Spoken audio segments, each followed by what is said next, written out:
প্রেমিকার হাতের বিষাদের খিচুড়িটাও অমৃত মনে হয়, অথচ বউয়ের রান্নায় একদিন লবণ কম বেশি হলেও সেটা তার ভীষণ বড় অপরাধ। প্রেমিকার জন্মদিনে মাথায় শুধু ঘুরপাক খায় তাকে কি সারপ্রাইজ দেওয়া যায়, অথচ স্ত্রীর বেলায় হিসাবটা শুধু পাওনার দুয়ারে গিয়েই ঠেকে যায়। একটা অনিশ্চিত সম্পর্ককে মানুষ যেভাবে গুরুত্ব দেয় তার 10 ভাগের 1 ভাগও যদি বিবাহিত সম্পর্কে দেওয়া হতো, তাহলে নারীর এই এক জীবনের সুখের কোনো কমতি হতো না, থাকতো না আর চারদিকে এত ডিভোর্সের ছড়াছড়ি। হ্যালো এভরিওয়ান, আসসালামু আলাইকুম। সবাই কেমন আছেন? বর্তমান সমাজে যেভাবে চারদিকে খালি ডিভোর্সের খবর শুনতেছি, তাই আজকের এই কথাগুলো বলা। মানুষটা কাছের কিংবা দূরের যেই হোক না কেন, যতই প্রিয় কিংবা অপ্রিয় হোক, কারো দুঃখের সংবাদ শুনলে আসলে খারাপ লাগে। যাই হোক, সকালে ঘুম থেকে উঠে আয়ান বাবার জন্য একটু দুধ সুজি রান্না করে নিলাম, আর আমি একটু চা বিস্কিট খেয়ে নেব। আর এখন একটু মাছ ভিজিয়ে নিচ্ছি, দুপুরবেলার জন্য রান্না করব। খুব তাড়াতাড়ি করে রান্নাটা সেরে নিব, কারণ মেয়েকে নিয়ে কোচিংয়ে যাব। মেয়ের কোচিংয়ে আজকে ক্লাস পার্টির আয়োজন করা হয়েছে।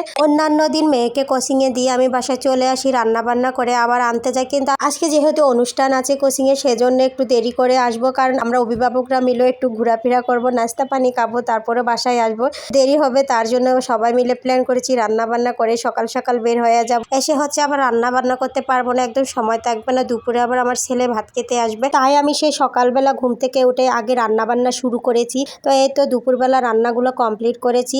সিম আলু দিয়ে রুই মাছ রান্না করেছি, লাল শাক ভাজি করেছি, ঢেঁড়স ভাজি করেছি, আর ফ্রিজে একটু গরুর মাংস ছিল, সেগুলো বের করে রেখেছি। আসলে বাহির থেকে এসে একদম রান্না বান্না করতে ইচ্ছে করে না, আর রান্না করা থাকলে দেখা যায় যে ওভেনে গরম করে একটু খেতে পারি। তো এই তো আমি সবকিছু গুছিয়ে রেখেছি, আর মেয়েকে বলেছি রেডি হতে, এসেই ওভেনে একটু গরম করে তারপরে খেতে পারবো। তো এই তো সবকিছু রেডি, এখন আমিও মুখ হাত দিয়ে হচ্ছে একটু রেডি হয়ে নেব, আয়ান বাবাকে একটু রেডি করব। এই তো আমরা সবাই রেডি হয়ে বাসার নিচে চলে আসছি, কিন্তু আমার মেয়ে আবার ঘড়ি পড়তে নাকি ভুলে গেছে, তো সে আবার দূরাইয়া গেছে ঘড়ি পড়তে। আর ওর বান্ধবীও আসছে ওর সাথে যাওয়ার জন্য, একসাথে দুজনে মিলে যাব। তো এই তো আয়ান হচ্ছে অনেক দুষ্টামি করতেছিল। এখন হচ্ছে আমরা বাসার নিচে চলে আসছি, এখন আমরা কোচিং এ চলে যাব। তো ওইখানে হচ্ছে অনেক বান্ধবীরা মিলে একসাথে হচ্ছে ওরা কেক কাটবে, তারপরে অনেক রান্না বান্না হচ্ছে, একদম পিকনিকের মতন একটা আয়োজন করতেছে। তো সেই জন্য হচ্ছে একটু তাড়াতাড়ি করে যেতে বলেছে, তো বলছে যে 8টা 9টার মধ্যে যেন সবাই হাজির হয়।